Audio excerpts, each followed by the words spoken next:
Polonizacja mocy gazociągu jamalskiego wesprze polski hub gazowy, ograniczając wpływy Rosji. Europa jest daleko od celu udziału OZE. Czy Chiny zablokują Tajwan za blokadę naftową Wenezueli przez USA? Jest 19 grudnia 2025 roku, nazywam się Wojciech Jakubik, a to jest codzienny przegląd informacji sektora energetycznego i paliwowego Energy Drink. Zapraszam.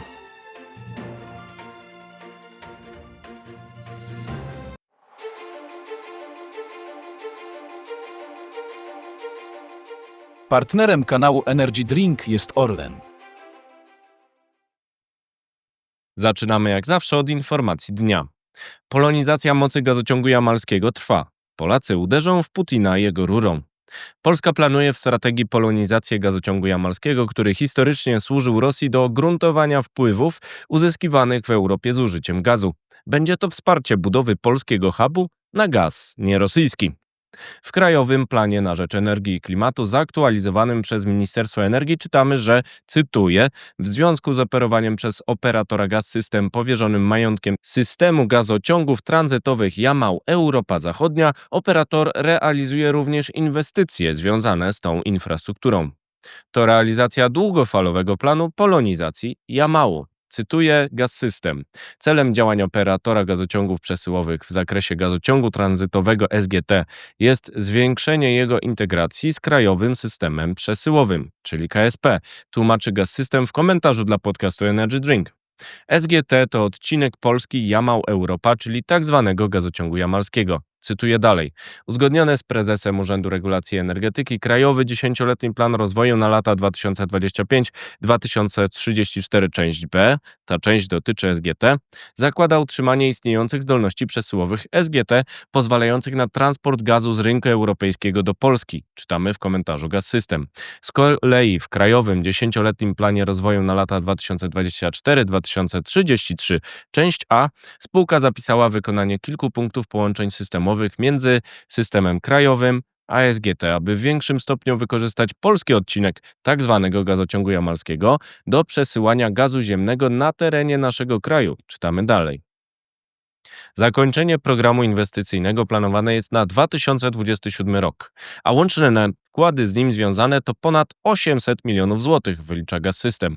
Głównym celem programu jest efektywne wykorzystanie gazociągu tranzytowego oraz zwiększenie zdolności przesyłowych poprzez realizację kolejnych połączeń z krajowym systemem, a także wprowadzenie jednego obszaru bilansowania. Stworzenie jednego systemu przesyłowego i zarządzanie przez jednego właściciela mogłoby spowodować wymierne korzyści ekonomiczne oraz zwiększenie wykorzystania infrastruktury przesyłowej SGT przez uczestników rynku, kwituje Gaz-System. Warto zaznaczyć, że Gaz-System usunął już punkt wejścia do systemu przez gazociąg jamalski na granicy z Białorusią. To tamtędy historycznie docierał gaz rosyjski do Polski i dalej Jamałem do Niemiec.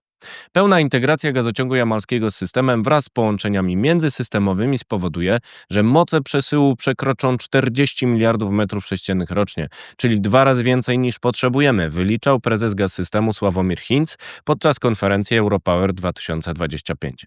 Gazociąg jamalski powstał w latach 90. XX wieku na mocy współpracy polsko-rosyjskiej na rzecz zwiększenia importu gazu z Rosji do Polski oraz innych krajów Europy.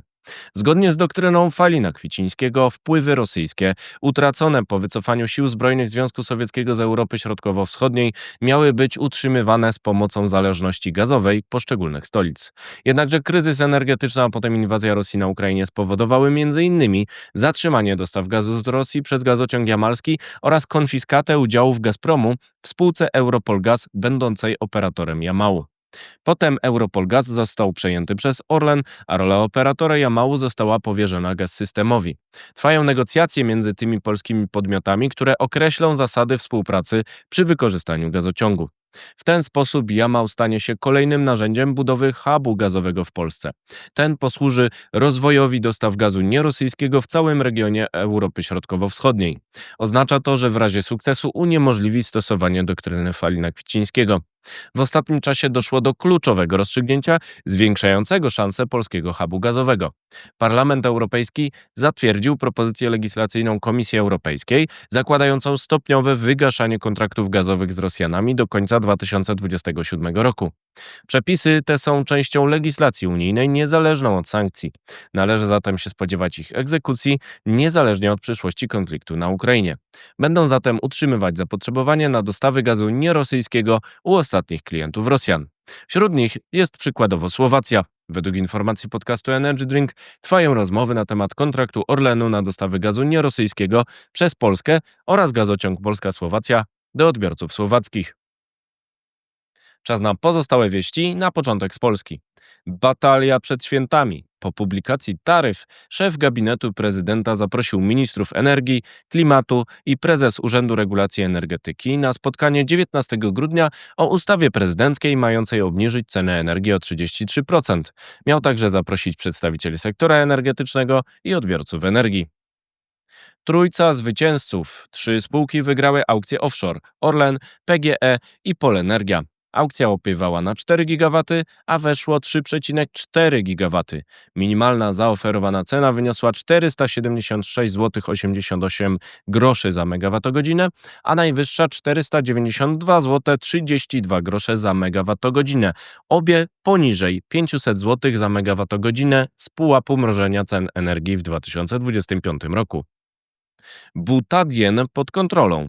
Instalacja petrochemiczna butadienu, będąca w przeszłości przedmiotem sporu, bo budował Orlen na swym terenie, a zarządzał Syntos, trafiła pod skrzydła spółki zbielańskiej przejmującej 100% akcji. Jest deklaracja dalszej współpracy. Te firmy chcą razem budować małe reaktory jądrowe SMR. Ciąg dalszy gry o wsparcie przemysłu. Chcemy pracować nad nową strukturą opłat i ceną energii, szczególnie dla przedsiębiorstw energochłonnych, ujawnił minister energii w TVN24. Nowy pomysł to zmiana opłat składających się na rachunek za energię dla odbiorców tego rodzaju, a więcej na energydrink.today. Teraz wieści z Europy.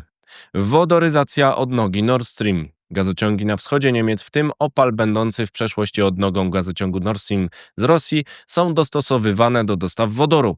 Operator Gascade podał, że wypala stary gaz pozostały w Opal z czasów dostaw przez Nord Stream.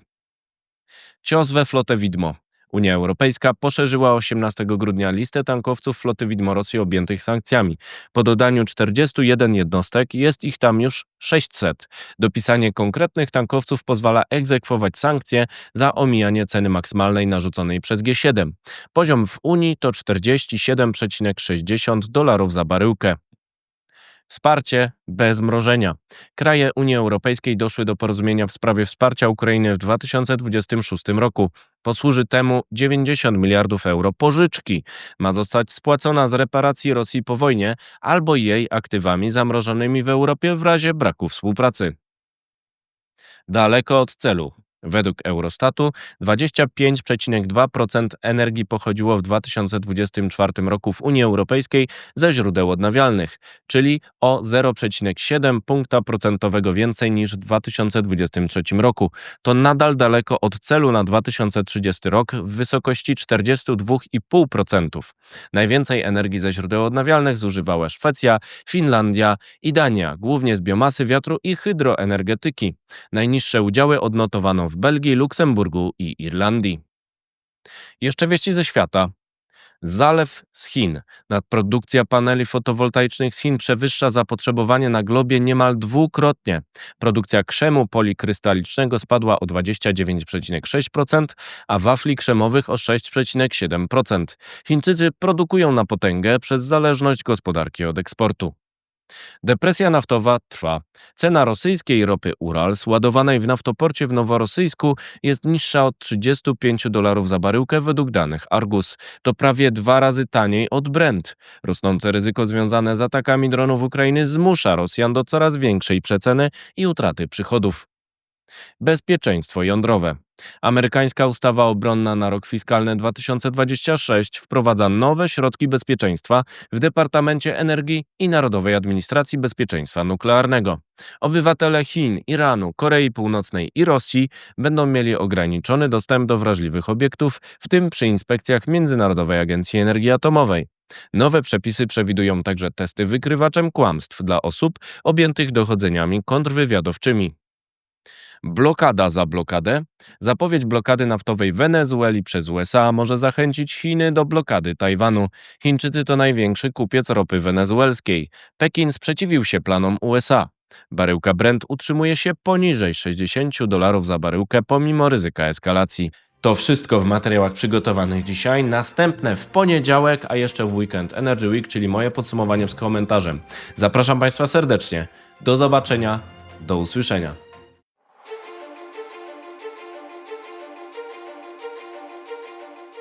Partnerem kanału Energy Drink jest Orlen.